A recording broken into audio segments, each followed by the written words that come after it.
나는 퇴직 후 한동안 방 안에서만 지냈다.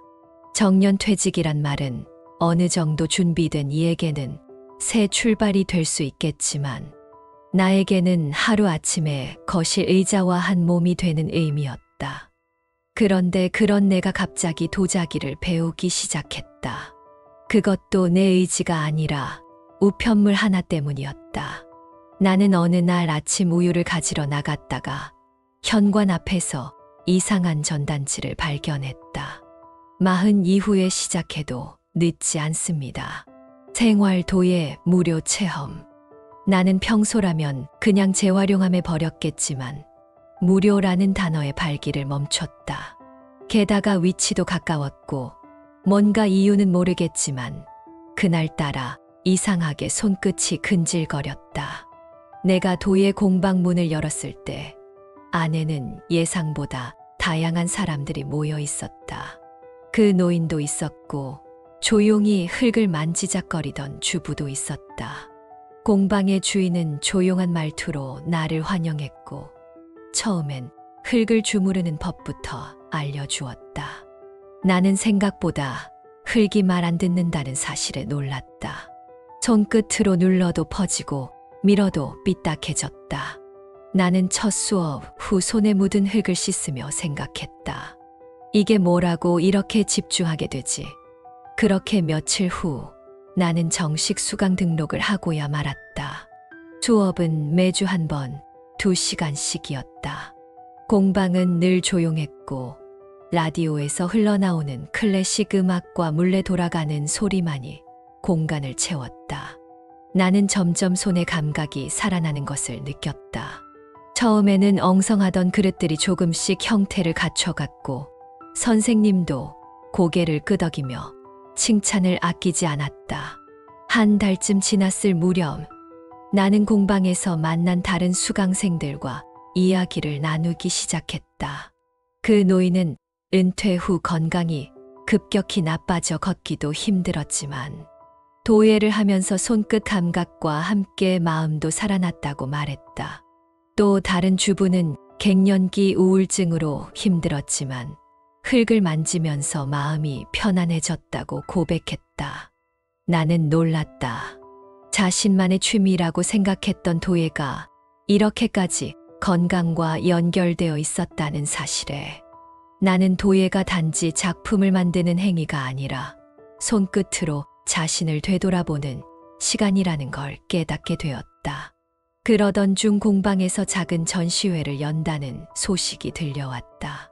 수강생들이 만든 도자기 작품을 한자리에 모아 동네 주민들에게 선보이자는 취지였다. 나는 처음엔 고개를 저었지만 결국 선생님의 권유에 못 이겨 가장 마음에 들었던 찻잔 세트를 출품하기로 했다. 전시 당일 나의 찻잔 앞에 멈춰 선 사람들이 조용히 감탄했다. 한 아주머니는 차를 따르며 손잡이 감촉이 좋다고 말했다고 한다. 또 다른 청년은 색감이 마음에 든다며 사진을 찍어갔다. 나는 얼굴이 화끈거렸지만 마음속 어딘가가 훈훈하게 데워지는 걸 느꼈다. 그날 밤 나는 오랜만에 일기를 썼다. 오늘 나는 찻잔이 되었다. 작고 흔하지만 누군가의 시간을 채워주는 존재. 몇 달이 흐른 지금 나는 아침마다 공방에 간다. 걷는 자세도 고다졌고 손의 떨림도 줄었다. 병원에서는 혈압 수치가 좋아졌다고 했고 약도 줄였다. 무엇보다 나는 스스로에게 다시 관심을 갖게 되었다. 이전엔 자신의 몸이 고장난 기계처럼 느껴졌지만 이제는 세심히 다뤄야 할 그릇 같았다. 두 번째 이야기. 옛날 옛적 어느 산골 마을에 그 노인이라 불리는 약초꾼이 살고 있었다. 그는 고즈넉한 초가집에 살며 산으로 들러 다니며 약초를 캐고 가끔은 마을 사람들에게 건강 상담도 해주는 존재였다. 다만 그의 처방은 언제나 기묘했고 웃음을 자아냈다. 어느 날 마을에 사는 그 청년이 찾아왔다. 요즘 들어 밥맛도 없고 아침마다 속이 쓰리다며 괴로워했다. 그 노인은 눈을 가늘게 뜨고는 대문 옆에 매달아 둔 닭뼈슬을 가리켰다. 그러더니 닭뼈슬을 말린 가루를 하루 3번 밥 위에 뿌려 먹으라고 권했다. 청년은 어이없어 했지만 뭐라도 해보자는 심정으로 닭뼈슬 가루를 챙겨갔다. 며칠 후 그 청년은 기운이 넘쳐 다시 나타났다. 하지만 동시에 닭처럼 이른 새벽에 깨어 꽥꽥 소리를 지른다는 것이었다. 그 노인은 태연하게 그것도 건강의 일부라며 웃었다. 사람들은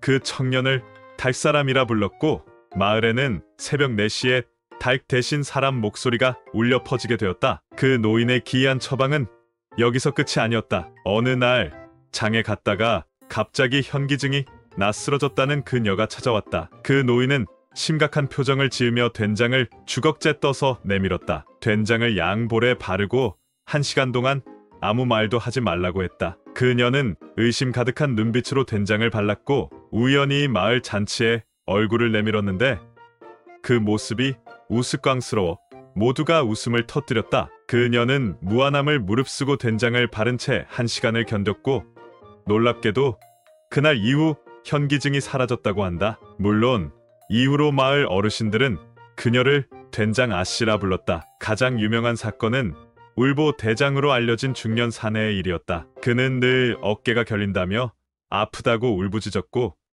심지어 닭 울음보다 더 일찍 울어 마을 잠을 설치게 했다. 그 노인은 그 사내에게 웃음 단지를 주며 하루에 3번 그 단지 뚜껑을 열라고 했다. 단지 안에는 마을 사람들의 장난스러운 그림과 바보 인증서 같은 것들이 들어있었고 심지어 거울이 달려있어 자신의 표정을 비춰볼 수 있게 했다. 사내는 처음엔 화를 냈지만 점차 단지를 열 때마다 웃음이 터져나왔고 어깨 통증도 줄어들었다. 그 노인의 방식은 의학이라기보다는 건강, 희극에 가까웠다. 그럼에도 불구하고 마을 사람들은 병이 나면 먼저 그를 찾았다. 그 노인은 말하곤 했다. 병은 먼저 웃지 않는 데서 시작된다고. 진지하게만 사는 사람일수록 배탈이 잘 난다고. 어느 겨울 그 노인이 마을을 떠난다는 소문이 돌았다. 이유는 알 수 없었지만 그의 초가집에는 작은 항아리 하나가 놓여 있었다. 항아리 안에는 짧은 메모가 들어 있었다. 아프면 웃어보게.